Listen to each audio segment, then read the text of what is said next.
Hey guys, so in this video I want to introduce you to some dog friends and show you my very overgrown yard at the house that I rent here in Guatemala.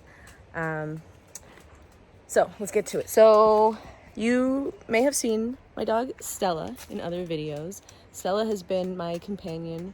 We recently celebrated our 1-year anniversary since taking our relationship to the next level and moving in together. And this is Frank. Hey, Frank. So Frank is not actually my dog. Stella's like, excuse me, I'm your dog. I know, you're my number one girl. So Frank is a dog who I have befriended. Oh, thanks, buddy. Oh, okay, Stella. Yeah. She's like, excuse me. Stella's very protective. So here in Guatemala, there are a lot of dogs. They live on the streets. They find their way in. Oh, buddy. Yeah. That's actually one of my favorite parts about living here. Is just how many dog friends I get to have. And so, at any time, I can have one dog with me. There have been times when I had the puppies here that I was caring for 9 dogs. It was a lot of animals. And Frank used to kind of be like a mean bully dog. In fact, his first name, when I first met him, I called him Demon Dog. I know it sounds kind of bad, especially now that I know he's such a good boy. But he would come in the night, the other pack of dogs, and they would be very mischievous. They would steal food. He just looked kind of mean. It's hard to say. He was like this dog in the night who was kind of big and a little scary looking and looked really mean.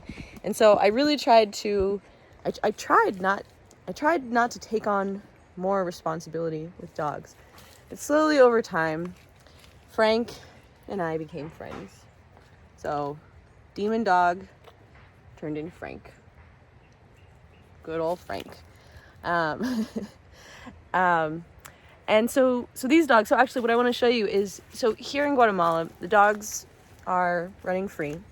Sometimes people own them, but dog ownership looks very different here in Guatemala than it does in a place like the United States, where you have a fence and the dogs stay in, and dogs are licensed and tagged, and there's a lot more control and restrictions, and just it's handled differently in the US.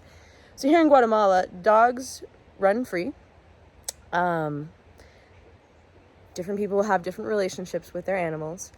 Locals don't take care of. Locals may claim a dog to be theirs, but you would never know because it will look like a street dog, and they don't often take very good care of it. It's not because they're bad people, but it's because most people here are very poor, so they don't have the resources and the finances to take care of the animals. And that's actually one of the great things that we've been doing here on this channel.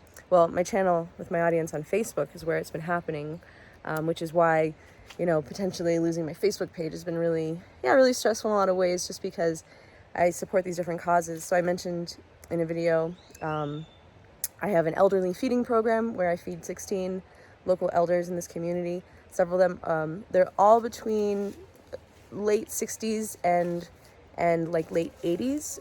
Several of them are blind. So that's one thing that I pay for just out of the revenue that I make from my channel. It's not a tax write-off. It's not a tax exempt thing. It's just something that I've done because I saw a need in my community and I was in a position to fulfill it. So I did. So there's that. Then there's the dog. So with the channel, we also have a dog spay and neuter clinic that we do in these villages to support the local people to take better care of their animals. And so that's something we fund through the channel. And then the other thing that's coming up, actually, which is I'm really hoping and praying that my channel will be back by Tuesday, because Tuesday is Giving Tuesday, November 29th. And that's when we're doing a big fundraiser for this kids charity that we support here on this channel, the Integral Heart Family, where we send about 83 children, underprivileged children in really impoverished situations. We're sending them to school, giving them food, giving them school clothes, shoes, book bags, the things that kids need to go to school. So we're providing them with really an opportunity to get out of poverty and get an education and end up getting jobs. And so these kids have this incredible program that goes on to really give them a better chance at life, the kind of chances that sometimes we take for granted because, you know, we have a different experience in the West. So I wanted to share that with you, and also I want to show you. So I was just coming down in the yard. I'm trying a local restaurant. They deliver. Well, they send a tuk-tuk with the food, and so I had to go down and send them a picture of my front door. So on my way up, I actually stopped through to see what the situation is with the hole in the fence, because these dogs come and go. And I have this big fence around the property. So this isn't my place. It's a place that I rent. I don't know what this bag is. Like, what is this? Is it a kite? Is it a plastic bag? It's like a piece of, I don't know. That was just, so this is where the hole in the fence used to be, but it looks like one of the people who works for the landlord came and repaired this. So this was where the dogs were getting in before. And before that, they were getting in down here. And so that's since been repaired. But what people don't understand, or like the thing that's really kind of a good thing to know about these dogs in Guatemala is like they're very resourceful. They will find a way in, they will find a way out if they don't want to be there. Like if you want to contain dogs, you literally have to like cement the bottom of the fence, because they will dig, they will claw, they will push aside the rocks. Like they will find a way. They're very persistent. These animals here are survivors. If a dog is alive, that means it's learned to survive. In fact, Frank, the thing I really like about Frank is he's very, very smart. As I've gotten to know him, he's one of the only dogs I've ever seen who will just hop right into a tuk-tuk with me. Stella, after a year, I take her with me in the tuk-tuk. The tuk-tuk is like this rickshaw. That's how we get around here in Guatemala. Stella, I pick her up and I bring her in and I cradle her like a baby, and she's so cute. She just like, you'll see that in another video. But I always have to like pick her up and bring her in. Only recently did Stella just decide or figure out how to get in the tuk-tuk herself. So, but Frank, he's like, once we really started forging our bond, like if he wants to come, he'll come.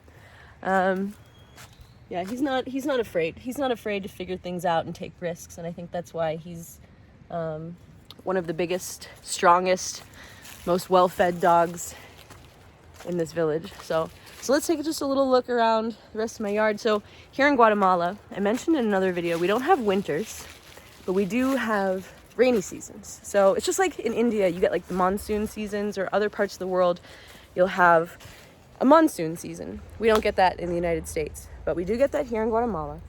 I just got really itchy. We do get that here in Guatemala. So we actually are just finishing the rainy season. And so what that means is that this yard, it's not really a yard, this land is just exploding with life. Now, I was working actually with my local friend Gloria. She was helping me to really tend this space before the rainy season. And then we stopped for a while. I went traveling. And then now, come back and it's just a jungle. So this used to be just like clean steps you could go up. This was like a clean path that you could go down.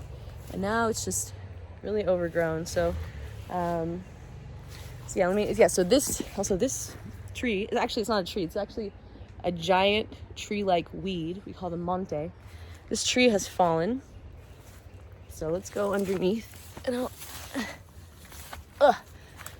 so here, this is a nice, cool little bench that's built in, but you can see it's all overgrown again.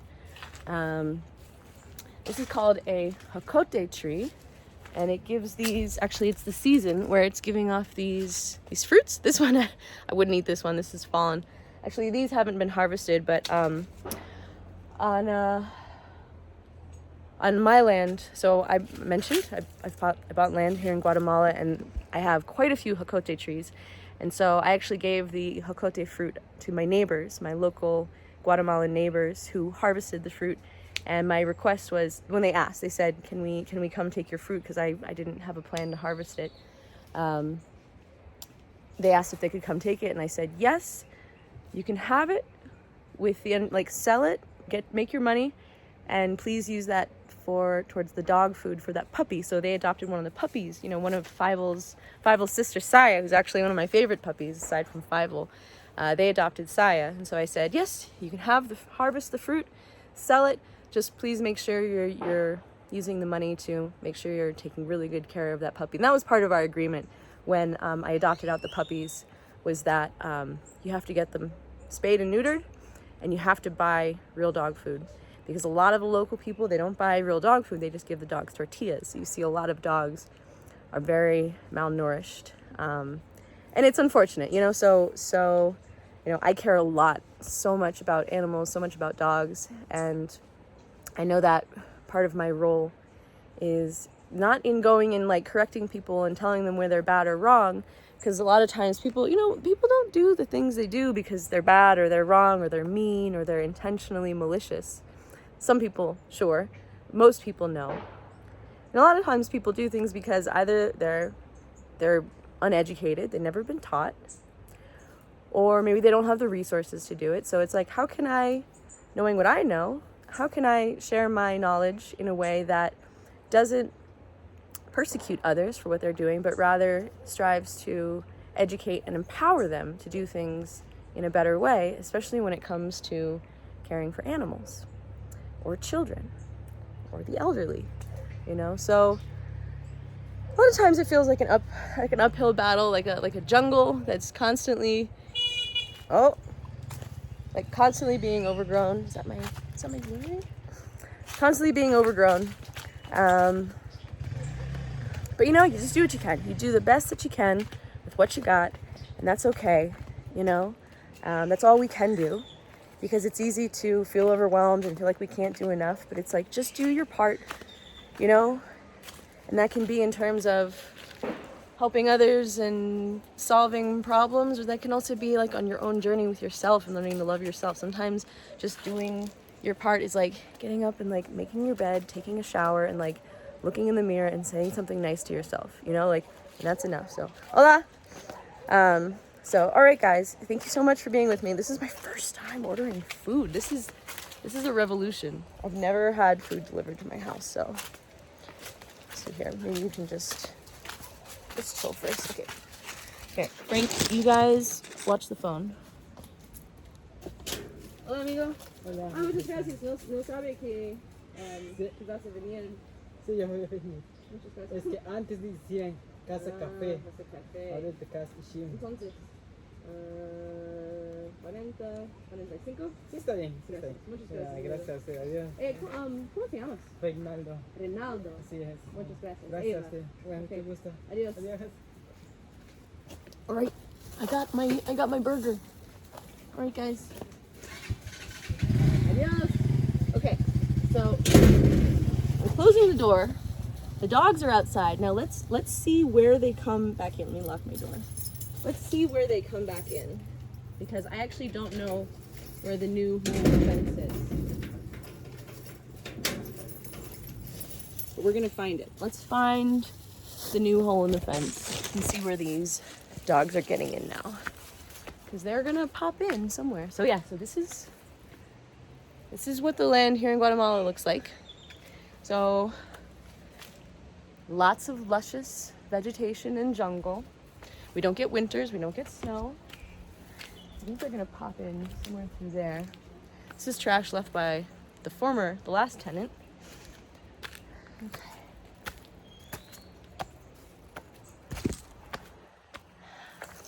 So this is the path that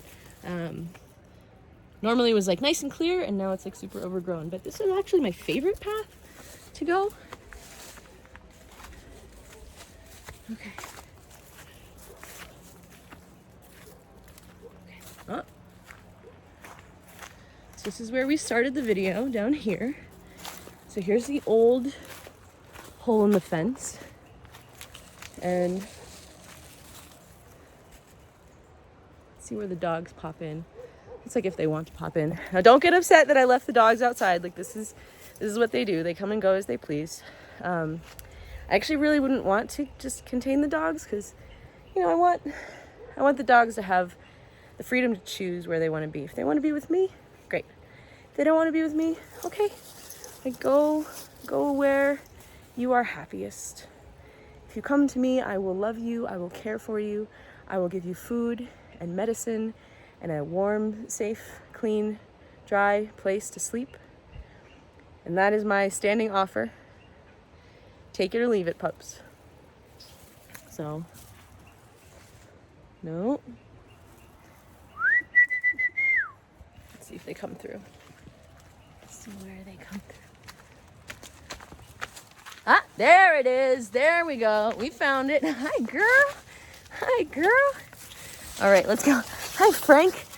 Hi, guys. Now, don't you dare steal my burger. So Frank, one of those times I got in the tuk-tuk with you, or with him, and I told you about, we passed through this market, and I got all these bones. I got these fresh bones at the market. Ah, there we go. I found it. Got these fresh bones at the market. I was going to give them to the dogs. They were for the dogs. And Frank hops in the tuk-tuk with me. I set the bones down. I'm like getting Stella. I'm picking Stella up, getting in the tuk-tuk. And Frank just, because he's a smart boy, he's very clever. He just gets in the tuk-tuk.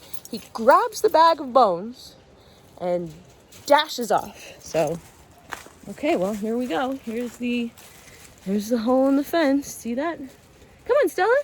Come here. Come on, you want to show them how the hole in the fence works? Come on. So this is a new hole, and we can patch this hole up. See that hole? Yeah, thanks. Oh, thanks for illustrating. Thank you for illustrating how Guatemalan dogs go where they please. So I want to be careful because Frank stole the bag of bones, ran away into the distance. It was probably one of the luckiest days of his life. I'm sure there were some other dogs following in his wake who also had a very lucky time. It was a big bag of bones. You know, I was getting bones for multiple dogs. And so I got to be careful because he's likely to steal my burger. Anyways, guys, thanks so much for watching this video. And I'm happy to be back here on YouTube and sharing my journey and introducing you to these wonderful characters and my story. Oh yeah, there we go. I think they're showing off now. Okay. Right. And you know, the funny thing is I could patch up that hole, and you know what would happen? They'd make a new one. Look at this cool plant here.